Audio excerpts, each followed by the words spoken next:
శుభోదయం మిత్రులారా, వార్తా కథనాలపై విశ్లేషణ కార్యక్రమం టీజీటీవీ మార్నింగ్ న్యూస్ కు స్వాగతం. నేను మీ జర్నలిస్ట్ సత్య. ముందుగా రాష్ట్రంలో జరుగుతున్న రాజకీయ పరిణామాలను కనుక పరిశీలించినట్లయితే దావోస్ ఒప్పందాల పేరుతోటి భారీగా పెట్టుబడులు తీసుకొస్తామని చెప్తున్న మరి రాష్ట్ర ప్రభుత్వానికి సంబంధించి ఇప్పటికే స్వచ్ఛ బయో అదేవిధంగా గోధి ఇండియా లాంటి అనేక బోగస్ కంపెనీలతో ఎంఓయూలు జరగా తాజాగా 10 కోట్ల క్యాపిటల్ ఇన్వెస్ట్మెంట్ కలిగిన దాంతో 5,000 కోట్ల ఒప్పందాలు చేసుకున్నారు. ఉర్సా అనే మరి ఇక్కడ సంస్థతోటి. మరి అది ఏపీ ప్రభుత్వం కూడా దానికి ఇప్పటికే 59 ఎకరాలు కేటాయించింది విలువైన భూములను. అదేవిధంగా తెలంగాణలో కూడా పాగా వేయడానికి మరి ఆ ఉర్సా కంపెనీ రాబోతా ఉన్నది. దాని క్యాపిటల్ పెట్టుబడి చూసుకున్నట్టయితేనేమో 10 కోట్లు, మరి అది పెట్టుబడులు పెడతా అన్న అంశాన్ని చూసుకున్నట్టయితేనేమో 5,000 కోట్లు. ఇద్దరు తెలుగు డైరెక్టర్లు కలిగిన అమెరికాలో లిస్ట్ అయినటువంటి కంపెనీకి ఇప్పటి వరకు ఎలాంటి కార్యాలయం కూడా లేదు. అక్కడ ఏదో ఒక ఇంటి పేరు మీద 3 బెడ్రూమ్ ఫ్లాట్ పేరు మీద మరి ఇక్కడ రిజిస్ట్రేషన్ చేసుకుని అక్కడ ఎలాంటి ఉద్యోగులు కానీ కనీసం ఫోన్ నెంబర్ కూడా లేని ఆ సంస్థతోటి 5,000 కోట్ల ఒప్పందం చేసుకున్నది రాష్ట్ర ప్రభుత్వం అని అంటే మరి ఇక్కడ ఏదైతే కాగితాలకే పరిమితం అవుతున్నాయి పెట్టుబడులు అనేవి ఇప్పటి వరకు మరి దావోస్ లో మొదటిసారి చేసుకున్న ఒప్పందాలు 40,000 కోట్లు అయితే, అదేవిధంగా రెండోసారి చేసుకున్న 1,79,000 కోట్లు అయితే ఇప్పటి వరకు కార్యరూపం దాల్చలేదు. మరి ఇక్కడ స్వచ్ఛ బయో లాంటి సంస్థ ₹1,00,00,000 ఇన్వెస్ట్మెంట్ కలిగిన సంస్థతోటి 1,000 కోట్ల ఒప్పందాలు జరిగినాయి. అదేవిధంగా గోధి ఇండియాకు సంబంధించి 8,000 కోట్ల ఒప్పందాలు జరిగినాయి. తాజాగా చూసుకున్నట్టంటే ఉర్సా కంపెనీ, మరి ఉర్సా కంపెనీ అనేది బోగస్ కంపెనీయా లేదంటే మరి ఇక్కడ 10 కోట్ల మరి క్యాపిటల్ పెట్టుబడి కలిగింది 5,000 కోట్లు ఏ విధంగా పెడుతుంది? మరి ఇక్కడ పెట్టుబడుల పేరుతోటి భూములు అన్యాక్రాంతం కాబోతా ఉన్నాయా? మరో భారత్ ఐఎంజీ సంస్థలు మరి ఇక్కడ వాటి మాటన ఏదైతే పెట్టుబడుల మాటన రాబోతా ఉన్నాయని చెప్పి కూడా తెలంగాణ వ్యాప్తంగా అదేవిధంగా ఆంధ్రప్రదేశ్ వ్యాప్తంగా కూడా మరి ఇక్కడ అనుమానాలు వ్యక్తమవుతున్న పరిస్థితిని మనం ఇక్కడ ప్రధానంగా గమనించాలి. ఇక బాబు కనసన్నల్లోనే తెలంగాణలో జాబులు అని చెప్పి తీవ్రంగా మరి ఆరోపణలు వెలువడుతున్నాయి. ఏంటి అని అంటే మరి ఇక్కడ ఏదైతే ఇక్కడ అడ్వైజర్లను పెట్టుకుంటా ఉన్నారో మరి ఇక్కడ ఏదైతే రిటైర్డ్ న్యాయమూర్తులను అడ్వైజర్లుగా పీసీబీ అయితే అదేవిధంగా వివిధ రకాలుగా అడ్వైజర్లుగా పెట్టుకునే వాళ్ళను గతంలో చూసుకున్నట్టయితే నీటిపారుదల శాఖకు కూడా అడ్వైజర్ గా మరి ఇక్కడ ఆంధ్ర ప్రాంత వ్యక్తిని ఆంధ్రలో సీఏ చేసిన వ్యక్తిని తీసుకొచ్చి ఇక్కడ పెట్టిన రేవంత్ రెడ్డి. ఇప్పుడు కూడా అదే విధంగా నియామకాలు జరగబోతున్నాయని చెప్పి మరి ఆల్రెడీ ఇప్పటికే పీసీబీ లాంటి దానికి నియామకం చేసిందని చెప్పి కూడా మరి ఆరోపణలు వెలువడుతున్న నేల మరి తెలంగాణలో వాటిని నిర్వహించడానికి అంటే సరైన మరి ఇక్కడ అర్హులే దొరకడం లేదా? గతంలో ఆంధ్ర వాళ్ళ మీద అనేక రకాల ఆరోపణలు చేసిన కాంగ్రెస్ పార్టీ ఈ రోజు తీసుకొచ్చి ఆంధ్ర వాళ్ళందరినీ కూడా తెలంగాణ నెత్తిన రుద్దుతా ఉన్నది. అది కూడా బాబు కనసన్నల్లోనే జరుగుతా ఉన్నాయి. ఒకవైపు జలచౌర్యం చేసుకుంటూ పోతా ఉన్నాడు. గతంలో చూసుకున్నట్టయితే మరి అక్కడ నీటిపారుదల శాఖకు మరి ఏదైతే ముఖ్య కార్యదర్శిగా ఉన్న వ్యక్తి వాటన్నింటినీ కూడా నీటిని దోచుకుపోయి ఇవ్వాలి అదే నీటిపారుదల శాఖకు సంబంధించి మనకు అడ్వైజర్ గా వచ్చిండు అనే ఆంధ్రాకు న్యాయం చేయడానికి తెలంగాణకు న్యాయం చేయడానికి అని ఒకవైపు విమర్శలు వ్యక్తం అవుతుంటే ఇంకా కూడా మరి పెద్ద ఎత్తున వాళ్ళని నియామకం చేసుకోవడం పట్ల మరి ఇక్కడ ప్రభుత్వ చిత్తశుద్ధిని శంకిస్తూ ఉన్న పరిస్థితిని కూడా మనం ఇక్కడ ప్రధానంగా గమనించాలి. వార్తా కథనాలను ఇంకా చూసుకున్నట్టయితే ముందుగా నమస్తే తెలంగాణలో కేసీఆర్ పాలనే బెస్ట్, 10 ఏళ్ల పాటు పరుగులు పెట్టిన రాష్ట్ర ఆర్థిక రంగం, జీఎస్టీపీ తలసరి జీఎస్టీపీ వసూళ్లలో గణనీయ అభివృద్ధి, కాంగ్రెస్ ప్రభుత్వ పాలనలో ఆర్థిక ఆగమాగం, 16 నెలల కాలంలో తగ్గిన ప్రజల కొనుగోలు శక్తి, రవాణా శాఖ ఆదాయం పడిపోవడమే నిదర్శనం అని చెప్పి కేసీఆర్ పాలనే బెస్ట్ అనేది మరి ఇక్కడ ఏ నోట విన్నా తెలంగాణ ప్రజల నుంచి ఏ నోట విన్నా సబ్బండ వర్గాలు ఇటు విద్యార్థులు అయితే ఇటు మరి ఉద్యోగులు అయితే ఇటు నిరుద్యోగులు అయితే ఇటు రైతులు అయితే ఇటు మహిళలు అయితే ఇటు మరి ఇక్కడ ఏదైతే ఆటో డ్రైవర్లు అయితే మరి గిగ్ వర్కర్లు అయితే ఎవరి నోట విన్నా కూడా పెన్షన్దారుల నోట విన్నా కూడా ఎవరి నోట విన్నా కేసీఆర్ పాలనే బాగుండే. ఏదైతే 6 గ్యారెంటీలతోటి 420 హామీలతోటి బోల్తా పడ్డామని చెప్పి ఈ రోజు పూర్తిగా తెలంగాణ రైజింగ్ అని చెప్పి మరి ఇక్కడ దీన్ని తిరోగమనంలో తీసుకొస్తా ఉన్నారు. గతంలో చూసుకున్నట్టయితే విశేష అభివృద్ధి సాధించింది తెలంగాణ అనేది. తెలంగాణలో జిఎస్డిపి తలసరి ఆదాయం అనేది మరి ఇక్కడ ఏదైతే పెరుగుకుంటూ వెళ్ళిందో ఇప్పుడు అది తరగకుండా వస్తున్న పరిస్థితిని మనం ఇక్కడ ప్రధానంగా గమనించాలి. ఈ రకంగా మరి 10 ఏళ్ల పాటు గణనీయ అభివృద్ధి సాధించిన తెలంగాణలో కాంగ్రెస్ వచ్చి రావడంతో 16 నెలల్లోనే ఈ రోజు ఉద్యోగులు కూడా జీతాలు ఇవ్వలేని దుస్థితిలో ఉన్నది. సంక్షేమ పథకాల అమలు మాట దేవుడెరుగు. మరి ఇక్కడ నెల మరి ఉద్యోగులకు ఇవ్వాల్సిన మరి జీతభత్యాలు ఇవ్వడం లేదు, వాళ్ళకి పెండింగ్ లో ఉన్న డిఎల్ ఇవ్వడం లేదు, పెన్షన్దారులను నానా రకాల ఇబ్బందులు పెడతా ఉన్నారు. మొత్తంగా ఓవరాల్ గా మరి ఇక్కడ తెలంగాణ ఆదాయం కుప్పగూలింది, తలసరి ఆదాయం దెబ్బతిన్నది, పూర్తి స్థాయిలో క్షీణించింది ఆర్థిక వ్యవస్థ అనే విషయాన్ని మనం ఇక్కడ గమనించాలి. దానికోసమే మరి సారే రావాలంటున్నారే అని చెప్పి మరి ఇక్కడ సామాన్య జనాలు కూడా పాటలు పాడుకుంటా ఉన్నారు. మరొక వైపు ఈ నెల 27న రజతోత్సవ సభ నిర్వహణ కోసం బీఆర్ఎస్ ఏదైతే ప్రయత్నం చేస్తా ఉన్నదో మరి ఖచ్చితంగా సభకు మేమందరం కూడా హాజరై మద్దతు పలుకుతామని చెప్పి మరి ఇప్పటికే ప్రజలు అనేక రకాలుగా ఇప్పటికే బీఆర్ఎస్ పార్టీ శ్రేణులన్నీ కూడా ఎవరెవరు సభకు వస్తారని చెప్పి పేర్లు ఫోన్ నెంబర్లతో సహా సేకరిస్తా ఉంటే మేమొస్తామని చెప్పి ఎగబడుతున్న పరిస్థితిని కూడా మనం ఇక్కడ ప్రధానంగా గమనించవచ్చు.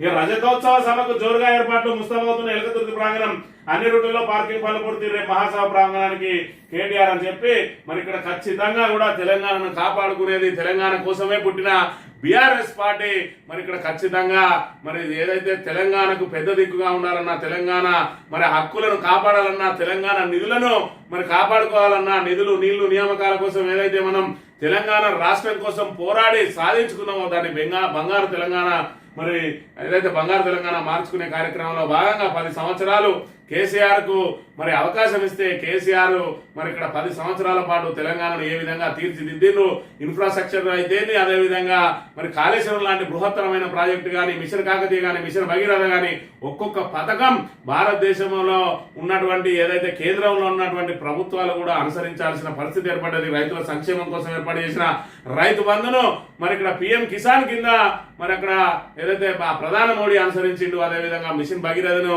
హర్ ఘర్ జల్ అని చెప్పి మరి అక్కడ పిఎం పెట్టిన పరిస్థితిని కూడా మనం చూడవచ్చు. అలాగే దేశానికి ఆదర్శంగా నిలిచిన కేసీఆర్ పాలనను చేజేతులా కాలదనుకొని ఇలా తెలంగాణ ప్రజానికం అంతా కూడా మరి ఇక్కడ గగ్గోలు పెడుతున్న పరిస్థితిని మనం చూడాలి.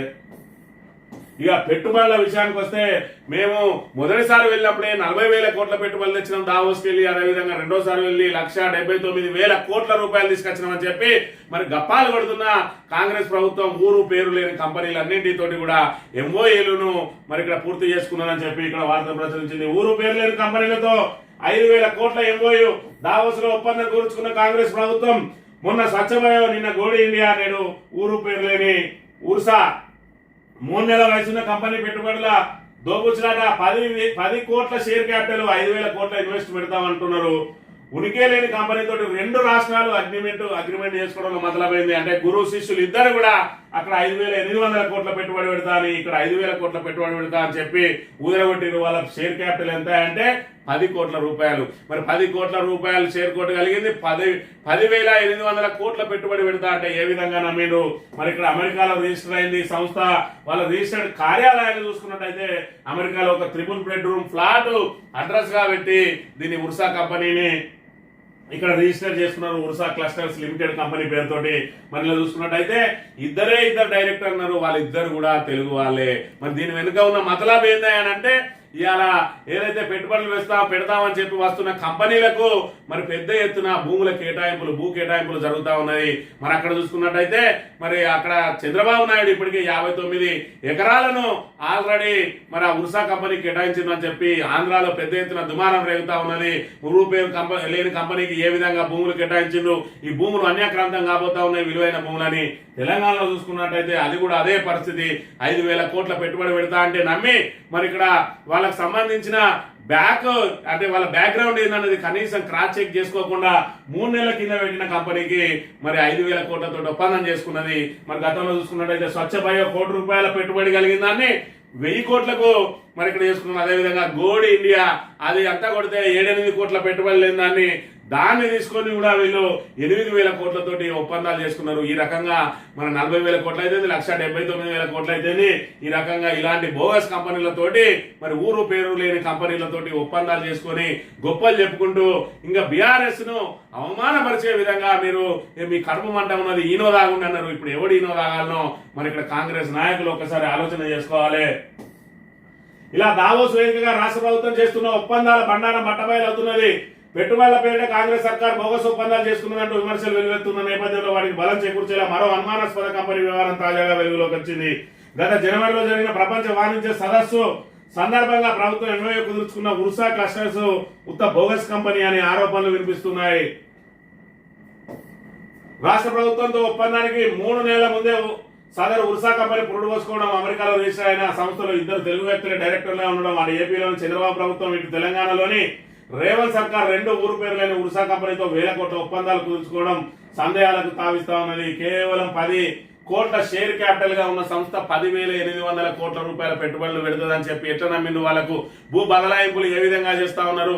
మరి గతంలో చూసుకున్నట్టయితే చంద్రబాబు నాయుడు 2003లో ఐఎంజీ భారత్ అనే సంస్థతోటి మరి ఇక్కడ ఒప్పందం చేసుకుని స్పోర్ట్స్ డెవలప్మెంట్ చేస్తామని చెప్పి ఏదైతే చెప్పారో వాళ్ళకు ఇక్కడ చూసుకున్నట్టయితే 400 ఎకరాలను హెచ్సియు భూములను కట్టబెట్టిండ్రు. ఆ తర్వాత మరి ప్రభుత్వం మారిన తర్వాత రాజశేఖర రెడ్డి వచ్చే వరకు కూడా 2003 నుంచి 2006 వరకు కూడా అందులో ఎలాంటి కార్యకలాపాలు చేపట్టలేదు. దాంతో రాజశేఖర రెడ్డి ప్రభుత్వం ఆ భూములను కేటాయింపులను రద్దు చేసింది. అదే 19 ఏళ్ల పాటు మరి కోట్ల కొట్లాడి మొన్న గెలిచిన 400 ఎకరాల హెచ్యు భూములు అవి తిరిగి హెచ్యుకి అప్పగించాల్సి ఉండగా ఎట్లాగో మరి అక్కడ పోయింది మన చేతికి వచ్చినాయి కదా, దొరికిందే పండగ అన్నట్టు చక్కగా తీసుకుపోయి వాటిని మరి ఉన్న చెట్లన్నీ నరికేస్తే సుప్రీంకోర్టు అక్షింతలు వేసింది. నిన్నటికి నిన్న మరి 67 మంది ఎవరైతే పబ్లిక్ సర్వెంట్లు ఉన్నారో, సివిల్ సర్వెంట్లు, మాజీ సివిల్ సర్వెంట్లు అందరూ కూడా లేఖ రాసిండ్రు. హెచ్సియులో పర్యావరణాన్ని పునరుద్ధరించండి, చెట్ల నరికివేత నాపండి, నరికివేసిన చెట్ల స్థానంలో చెట్లను నాటండి, అది ముమ్మాటికి బయోడైవర్సిటీ, దాన్ని కాపాడాలి, అందులో ఉన్న వన్యప్రాణులను కూడా కాపాడాలి అని చెప్పి పెద్ద ఎత్తున ఎలుగెత్తిను. అందులో మరి ఏదైతే ప్రధానమంత్రికి సలహాదారుగా పనిచేసిన వాళ్ళు ఉన్నారు, హోంశాఖ సెక్రటరీగా చేసిన వాళ్ళు ఉన్నారు, మాజీ డీసీపీలు ఉన్నారు, ఫారెస్ట్ అధికారులు ఉన్నారు, ఐఆర్ఎస్ అధికారులు ఉన్నారు, వాళ్ళందరూ కూడా సేవ్ హెచ్సియు మరి save biodiversity, Hyderabad lung space లాంటి ఆ 400 ఎకరాలను కాపాడని అని చెప్పి ఒక మొరబెట్టుకుంటా ఉన్నారు. ఈ రకంగా మరి ఇప్పుడు ఈ ఉర్సా కంపెనీకి కేటాయించే భూములు ఏ బేసిక్ లా మరి ఇక్కడ చేస్తా ఉన్నారు. మరోవైపు ఎంఓయూలు చేసుకునే సమయంలో అధికారులు ఏం చెక్ చేస్తా ఉన్నారు? ఎవడు పడతాడు, నేను 10,000 కోట్లు పెడతా అని చెప్పి అనగానే నాకు ఒక రిజిస్ట్రేషన్ కు ఒక పత్రం ఉంటే చాలు, ఆ పత్రాన్ని పెట్టుకుని ఎంఓయూలు చేసుకుని కేవలం మేము గిన్నె తెచ్చినామని చెప్పి ప్రజల చెవులను సంతోష పెట్టడానికి మాత్రమే ఇవి జరుగుతా ఉన్నాయి. దీని వెనుక ఇంకా ఏమేమి కుట్రలు జరగబోతా ఉన్నాయి అనేది పూర్తి స్థాయిలో వెల్లడి కావాల్సి ఉన్నది. ఇక 500 రోజులైన హామీల అమలేది కాంగ్రెస్ గుండెలెదిరేలా ఇంటి పండుగకు దండు కదలాలి అని చెప్పి నిన్న రోజున కేటీఆర్ గారు మరి ఇక్కడ ఒకవైపు ఏదైతే రజతోత్సవ ఆవిర్భావ సభకు సంబంధించి అందరూ కథలు రావాలని చెప్తూనే మరి ఇక్కడ కాంగ్రెస్ వైఫల్యాలను కూడా ఎండగట్టిండు. డిక్లరేషన్లు గ్యారంటీల పేరిట మోసం, ఓటేసిన ప్రజలకు కాంగ్రెస్ డోకా, పెద్దోళ్ళ ఆస్తులను కాపాడేందుకే హైడ్రా, డబ్బులు లూటీ చేసేందుకే మూసి ప్రాజెక్టు, కొత్త రేషన్ కార్డు రాలే, ఒక్క ఇల్లు కట్టలే, నాడు అవార్డులు నేడు అవమానాలు, ప్రజలు మళ్ళీ కేసీఆర్ ని కోరుకుంటున్నారు, కేసీఆర్ ఆన వాళ్ళు చేర్పడం అసాధ్యం, గులాబీ జెండానే తెలంగాణకు అండ, రాష్ట్రంలో ఉప ఎన్నికలు రావడం ఖాయం, బీఆర్ఎస్ పార్టీ ఘన విజయం సాధించడం తథ్యం, బీఆర్ఎస్ వర్కింగ్ ప్రెసిడెంట్ కేటీఆర్ సమక్షంలో బీఆర్ఎస్ లో చేరికలు. మరి ఇక్కడ చూసుకున్నట్టయితే 16 నెలలు అవుతుంది ప్రభుత్వం వచ్చిన తర్వాత వచ్చి మరి ఇప్పటికే కాంగ్రెస్ కు మరి పూర్తి స్థాయిలో బీఆర్ఎస్ నుంచి అనేక మంది చేరుతారుగా అనుకున్నారు. దాని ప్రకారమే మరి ఎమ్మెల్యేలు కూడా టపా వేయండి, ఎందుకంటే ఇక రాబోయే రోజులలో బీఆర్ఎస్ కు భవిష్యత్తు ఉంటుందో లేదో మరి ఇక్కడ ఈ 5 ఏళ్ల పాటన్నా మనం సంపాదించుకుందామని ఏదైతే బీఆర్ఎస్ ఎమ్మెల్యేలు వేయరో వాళ్ళ గొంతులో పచ్చి వెలక్కాయ పడ్డట్టు మరి ఇక్కడ ఏదైతే రేవంత్ రెడ్డి చెప్పిన ప్రకారం ఖచ్చితంగా 34-35 మంది మన పార్టీకి రాబోతా ఉన్నారు అంటే మరి ఇక్కడ గతంలో కాంగ్రెస్ సిఎల్పి ఏ విధంగా అయితే బీఆర్ఎస్ పార్టీలో విలీనమైందో మరి ఇక్కడ ఏదైతే బీఆర్ఎస్ ఎల్పీ కూడా అందులోనే విలీనం అవుతుంది, తమ పదవులకు డోకా ఉండదని చెప్పి టకాటక మరి సీనియర్ ఏదైతే కడియం శ్రీయార్ లాంటి వాళ్ళు కూడా మరి ఇక్కడ అందులో చేరిండ్రు. మరి ఇప్పుడు వాళ్ళు చూసుకున్నట్టయితే సుప్రీంకోర్టు వాళ్ళ మీద వేటు వేయడానికి సిద్ధంగా ఉన్నది.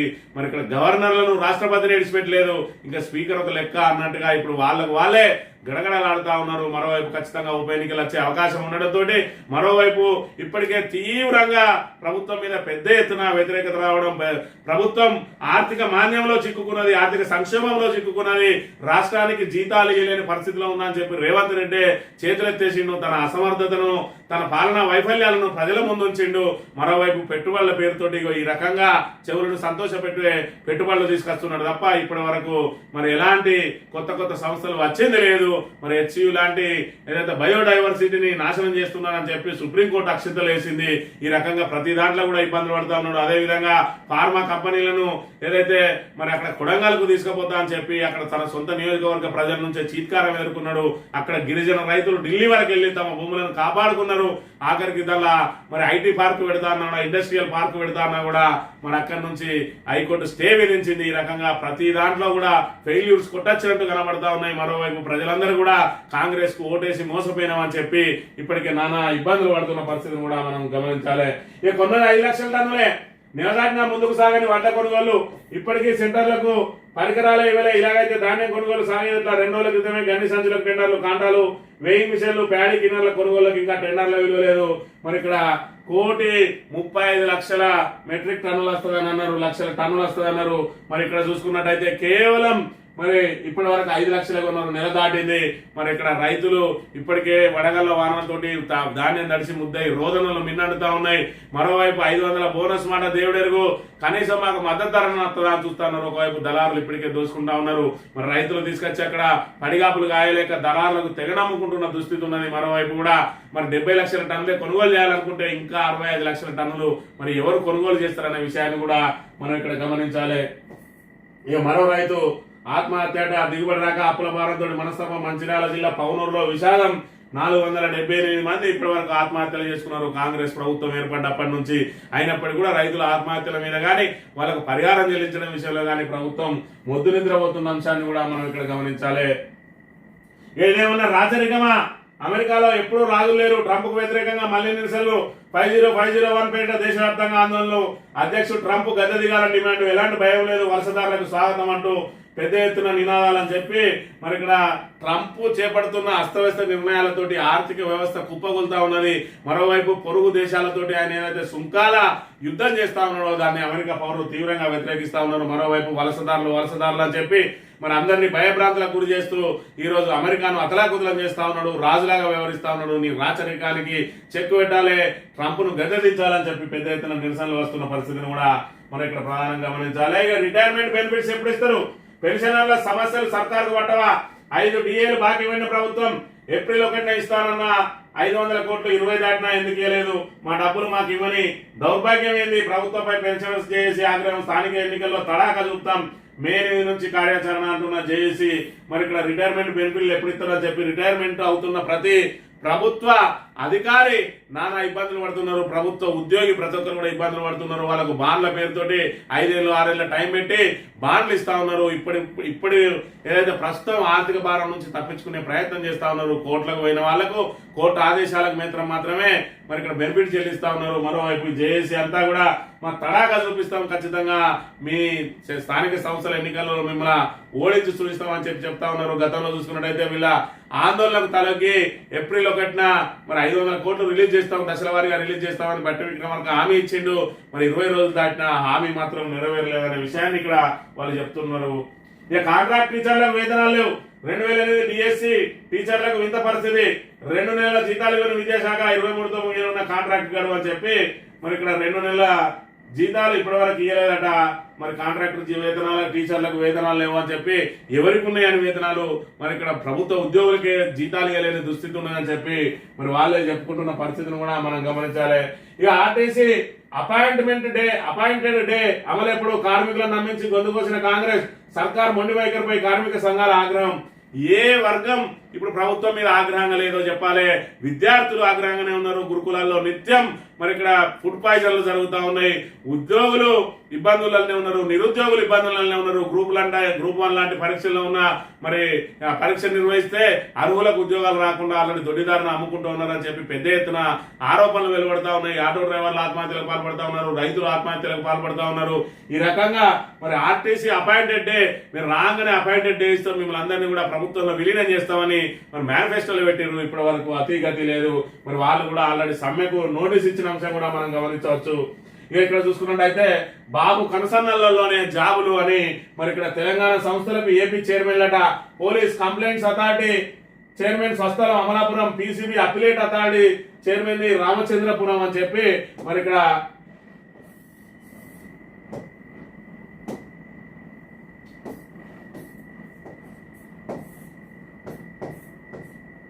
తెలంగాణ సంస్థలకు ఏపీ చైర్మన్లు కాంగ్రెస్ పాలనతో ఏపీ రిటైర్డ్ న్యాయమూర్తులు బ్యూరోక్రాట్లకు తెలంగాణ రాష్ట్రం పునరావాస కేంద్రంగా మారిందా? తెలంగాణలో తెలివిగల వారే లేరన్నట్టు రాష్ట్రంలోని కీలక సంస్థలకు బాధ్యతలను ఏపీ మూలాలున్న వారికి కట్టబెడుతున్నారా? ఏపీకి చెందిన ఓ ముఖ్య వ్యక్తి కనసనలలో వారికి తెలంగాణలో ఏదో విధంగా ఆశ్రయం కల్పిస్తున్నారా అంటే అవుననే సమాధానం వినిపిస్తున్నది. తెలంగాణలోని కీలక పదవులు ప్రభావవంతమైన సంస్థలకు ఆంధ్రప్రదేశ్ మూలాలున్న వ్యక్తులను నియమించడం ఈ మధ్య పరిపాటిగా మారింది. ఏపీ మూలాలున్న ఆదిత్యనాథ్ దాస్ ను తెలంగాణ నీటిపారుదల శాఖ సలహాదారుగా నియమించడంపై ఇప్పటికే పెద్ద ఎత్తున దుమారం రేగింది. త్వరలో రియల్ ఎస్టేట్ రెగ్యులేటరీ అథారిటీ అంటే రెరా ట్రిబ్యునల్ చైర్మన్ పదవిని కూడా ఏపీకి చెందిన వ్యక్తికి కట్టబెట్టే అవకాశం ఉన్నదట. పోలీస్ కంప్లైంట్స్ అథారిటీ చైర్మన్ గా ఆల్రెడీ ఏపీ వ్యక్తిని పెట్టిండు. ఇక్కడ ఇటీవల రేవంత్ రెడ్డి ప్రభుత్వం రాష్ట్ర జిల్లా పోలీస్ కంప్లైంట్ అథారిటీ చైర్మన్ గా ఏపీ హైకోర్టు మాజీ న్యాయమూర్తిని పెట్టిండు. పీసీబీ అఫిలియేట్ అథారిటీ చైర్మన్ గా కూడా ఏపీకి చెందిన జస్టిస్ సాంబశివరావును నియమించినట. ఒక ఇద్దరు మరి అలా ఏదైతే సభ్యులను నియమించే దాంట్లో గందరగోళం ఏర్పడి దానికి వచ్చిన గొడవతోటి అది ఇప్పటికి నియామకం ఆగిపోయింది. ఏది చూసుకున్నా కూడా నీటిపారుదల శాఖ సలహాదారుగా మన నీళ్ళనే దోసుకుపోయినటువంటి ఏపీకి చెందిన వ్యక్తిని తీసుకొచ్చి ఈ రోజు నీటిపారుదల శాఖ సలహాదారుగా పెట్టుకున్నారు. ఇక్కడ చూసుకున్నట్టయితే మరి పోలీస్ కంప్లైంట్స్ అథారిటీ చైర్మన్ గా కూడా ఆయనలో పెట్టుకుంటా ఉన్నారు. అదే విధంగా పీసీబీ అప్లేట్ అథారిటీ మరి ఇక్కడ తెలంగాణలో అంటే ఏదైతే అర్హులైన మాజీ న్యాయమూర్తులే లేరా, మరి ఎందుకు ఆంధ్ర నుంచి తీసుకొచ్చుకొని పెట్టుకోవాల్సి వస్తుందనే దానికి మరి ఇక్కడ రేవంత్ రెడ్డి గతంలో బీఆర్ఎస్ ప్రభుత్వం మీద అనేక విమర్శలు చేసిండు. ఇలా వచ్చేటప్పటికి మాత్రం ఆయన ఏం చేస్తారో చూస్తా ఉన్నాం. ధరణి విషయంలో కూడా మరి ఇక్కడ ఏదైతే రాష్ట్రానికి సంబంధించిన భూముల వివరాలన్నీ కూడా ఒక ప్రైవేట్ సంస్థ చేతిలో ఏ విధంగా పెడతారన్నారు. మేము భూభారతి తెస్తానం అని చెప్పి పెద్ద ఎత్తున గప్పాలు కొట్టి ఇలా భూభారతికి టెండర్లు విలువబోతా ఉన్నారు. దాన్ని కూడా తీసుకుపోయి ప్రైవేట్ సంస్థ ప్రైవేట్ ఏజెన్సీ చేతిలో పెట్టబోతా ఉన్నారు. అంటే రేవంత్ రెడ్డి ద్వంద్వ వైఖరి రెండు నాలుకల ధోరణి ఏ విధంగా ఉన్నదనే విషయాన్ని గమనించాలి. ఇక సాక్షి దినపత్రిక విషయానికి వస్తే రాష్ట్రమంతా నెట్టిల్లట. ఇంటింటికి ఇంటర్నెట్ దిశగా సర్కార్ అడుగులు. మరి ఇంటింటికి మరి ఇక్కడ భోజనం మాట దేవుడెరుగు, మేము నెట్ ఇస్తాం ఇంకేదో ఇస్తాం కాదు, ప్రజలకు మౌలిక సదుపాయాలు కల్పించాలి. ఇప్పటి వరకు 100 రోజులలోనే చేస్తాను 6 గ్యారంటీలు అమలు ఏదైతే ఉన్నదో 500 రోజులు దాటిన అతి లేదు. ముందుగా ఆ మహిళలకు ఇస్తాను 2500, పెన్షన్దారులకు ఇస్తాన 4000, దివ్యాంగులకు ఇస్తాన 6000. మరి ఇక్కడ ఏదైతే రైతు భరోసా 15,000 ఆల్రెడీ మీరు 12,000 కుదించిండ్రు. కౌలు రైతులకు ఇస్తా అన్న భరోసా కూడా, మరి అదేవిధంగా రైతు కూలీలకు ఇస్తా అన్న ఆత్మీయ భరోసా, అదేవిధంగా యువతులకు స్కూటీలు, విద్యా వికాసం ఏదైతే మన యువ వికాసం పేరుతోటి మరి ఇక్కడ విద్యా భరోసా కార్డు ఏదైతే ఇస్తానో 5 లక్షల వరకు ఇలాంటివి చేయాలి. కానీ మేము ఇంటర్నెట్ ఇస్తాం, మేము సన్న బియ్యం ఇస్తాం ఇక తన్నుక సావండి అన్నట్టుగా మరి అవి ఇచ్చి వీటన్నిటిని మరిపింపజేసే ప్రయత్నం ఏదైతే చేస్తా ఉన్నారో ప్రజలకు ముందుగా కావాల్సింది మరి గూడు గుడ్డ అనే విషయాన్ని ఇక్కడ కాంగ్రెస్ ప్రభుత్వం గుర్తుంచుకోవాలి. ఈ హైదరాబాద్ లో ఎకో టౌన్ అట వ్యర్థాల నిర్వహణ, రీసైక్లింగ్, పర్యావరణ పునరుద్ధరణలో సహకారం, సర్క్యులర్ ఎకానమీ కార్యకలాపాల్లో కూడా అసలు జపాన్కి ఎందుకు పోయిండో ఇప్పటి వరకు కూడా తెలంగాణ ప్రజలకు అర్థమైతలేదు రేవంత్ రెడ్డి. మరి జపాన్కి పోయి ఏం పెట్టుబడులు తీసుకొస్తాడు? మరి ఇక్కడ 40,000 కోట్లు ఒకసారి, 1,79,000 కోట్లు ఒకసారి తెచ్చిండు. మరి వాటి మీద కూర్చొని ముందుగా వాటిని ఏ విధంగా అమల్లోకి తీసుకోవాలి, కార్యరూపం ఏ విధంగా తీసుకురావాలనే మాట ఇడిచిపెట్టిండు. మరి ఇక్కడ 40,000 ఏదైతే పేపర్ల మీద వచ్చింది, ఏదైతే జనాల చెవులకు పోయింది, సరిపోయింది. 1,79,000 కోట్లు మళ్ళా పేపర్ల మీద ఏమో అయింది, జనాల చెవులకు పోయింది, అయిపోయింది. వచ్చినట్టే మళ్ళీ జపాన్కి పోయిండు. మరి 11,000 కోట్లు ఆల్రెడీ చెవుల ఏదైతే జనాల చెవులలో పోయింది, అది కథం. మరి ఇక్కడ ప్రజలు నానా రకాల ఇబ్బందులు పడతా ఉన్నారు. వాళ్ళకు మనం మార్చి 31లోపే మరి రైతు భరోసా ఇస్తా ఉన్నాం. ఇప్పటి వరకు రైతు భరోసా అందలేదు. మరి రుణమాఫీ అయితే ఆల్రెడీ సాప చుట్టేసినాం. మరి ఇక్కడ ఏదైతే రైతులు పిట్టల్లో రాలుతా ఉన్నారు, అదేవిధంగా వడగళ్ల వాళ్ళతో ఇబ్బంది పడతా ఉన్నారు. ఒకవైపు ధాన్యం కొనుగోలు కేంద్రాలు పూర్తి స్థాయిలో ఆపరేట్ అవుతలేవు. వీటన్నిటి మీద మరి దృష్టి సారించాలి. ఇప్పటికే అనేక శాఖలు ముఖ్యమంత్రి చేతిలో ఉన్నాయి. ఇప్పటికే 6 మంత్రివర్గ ఏదైతే బెర్తులు ఖాళీగా ఉన్నాయి. అయినప్పటికీ కూడా మరి ఈయన ఏషాలు తందనాలు చూస్తే మరి తెలంగాణకు జపాన్ నుంచి ఏం తెస్తాడో ఎవరికి కూడా అర్థం కాని పరిస్థితులు అనే విషయాన్ని మనం ఇక్కడ గమనించాలి.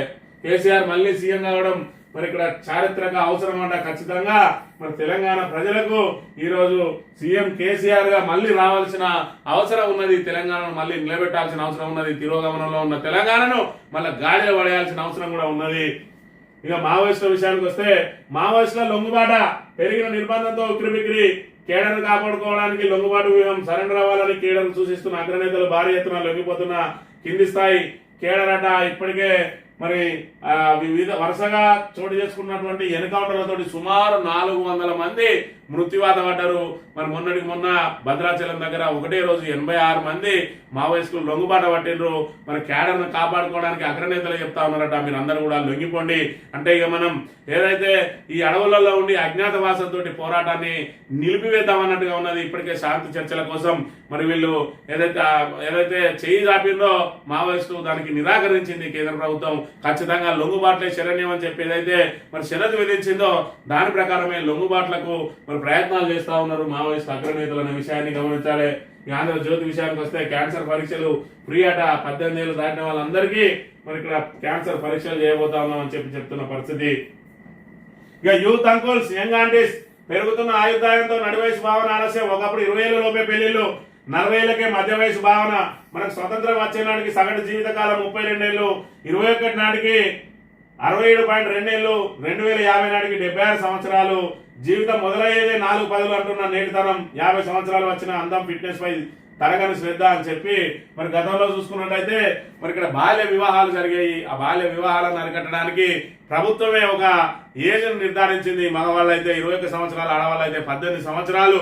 మరి నిండిన వాళ్ళు మాత్రమే మేజర్లు అవుతారు. ఆ 18 ఏళ్ళు నిండకుండా ఎవరు కూడా పెళ్లిళ్ళు చేసుకోవద్దని చెప్పి మరి ఆ 18 ఏళ్లను ఖచ్చితంగా మేజర్ గా నిర్ణయించి ఆ 18 ఏళ్ల వారికే ఓటు హక్కు కూడా కల్పించింది. అదే విధంగా మగవానికి కొంత తేడు ఉండాలని 21 ఉండాలని చెప్పి మరి కనీస సూచన చేసింది. మరి అలా చూసుకున్నట్టయితే ఎవరు కూడా మరి గతంలో చూసుకుంటే 14-15 ఏళ్లకే పెళ్లిళ్ళు అయ్యేది. ఇవాళ చూసుకుంటే ఆడపిల్లకు 18 కాదు 25 వచ్చినా కూడా పెళ్లిళ్ళు చేసుకుంటలేరు. మగవాళ్ళు 30 దాటిన తర్వాతనే పెళ్లిళ్ళు చేసుకుంటున్న పరిస్థితులలో మరి గతంలో చూసుకుంటే 32 ఏళ్ళే. మరి ఇక్కడ ఏదైతే మనకు స్వతంత్రం వచ్చేనాటికి సగటు జీవితకాలం 32 ఏళ్ళు ఉంటే ఇప్పుడు 68 ఏళ్ళు చేరింది. రాబోయే రోజులలో అది 70-76 సంవత్సరాలు చేరుతుందట. 40 ఏళ్లకు మధ్య వయసు అనేది ఒకప్పుడు ఉండే, ఇప్పుడు 40 ఏళ్లకు ఇంకా యువకులే. అందుకే ఇక్కడ యూత్ అంకుల్స్, యంగ్ ఆంటీస్ అని చెప్పి ఇక్కడ ఒక వార్తను ప్రచురించింది.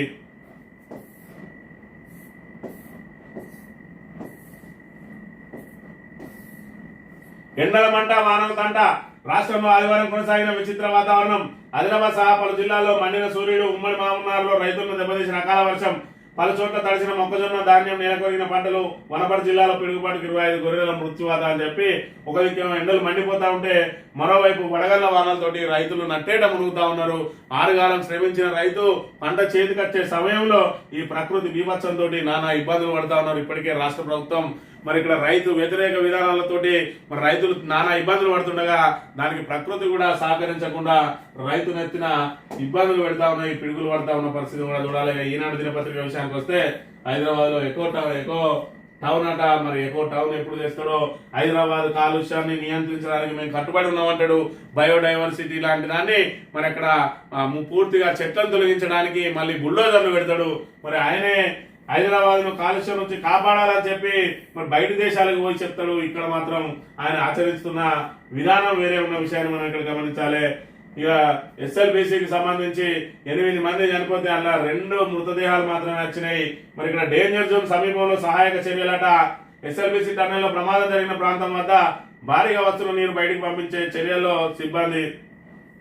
మరి మార్చి మొదటి వారంలో 1వ తారీఖు 2వ తారీఖు రోజు వీళ్ళు చెప్పిండ్రు ఏమని అంటే 2 రోజులలో శవాలను బయటికి తీసుకొస్తాం, ఆల్రెడీ శవాలను గుర్తించడం అని చెప్పిండ్రు. ఇవాళ ఏప్రిల్ 21 ఇప్పటి వరకు కూడా మరి ఆ శవాలను బయటికి తీసుకురాలేపోయిండ్రు. ఆల్రెడీ 2 నెలల కాలం జరిగింది. ఆ 2 నెలలు దాటినా కూడా ఇప్పటి వరకు ఎస్ఎల్బిసిలో మరి ఎలాంటి పురోగతి లేదు. ఏదైతే వాళ్ళ శవాలను వెలికి తీతే కార్యక్రమాలు ముందుకు సాగడం లేదు. ఈ రకంగా నీటి ఊటలతో ఉన్నాయి. మరి గతంలో కేసీఆర్ సర్కార్ కూడా ఎస్ఎల్బిసిని తవ్వకుండా ఆపేయడానికి దాని ప్రమాదానికి గురయ్యే అవకాశం ఉన్నదని చెప్పి అసలు ఆ టెక్నాలజీయే అవుట్డేటెడ్ టెక్నాలజీ అని చెప్పి అప్పుడు కేసీఆర్ చెప్తే మేము దాన్ని నెల రోజుల్లోనే పూర్తి చేస్తాం, 6 నెలల్లో పూర్తి చేస్తామని చెప్పి హడావిడిగా పనులు చేపట్టి 8 మంది మృత్యువాత పడడానికి కారణమైన కాంగ్రెస్ ప్రభుత్వం ఇప్పుడు ముందుకు పోలేక వెనకకు రాలేక నానా తంటాలు పడుతున్న పరిస్థితిని మనం ఇక్కడ గమనించవచ్చు. ఇది ఈ రోజు మార్నింగ్ న్యూస్. తిరిగి రేపు వెళ్తాం. Thank you very much.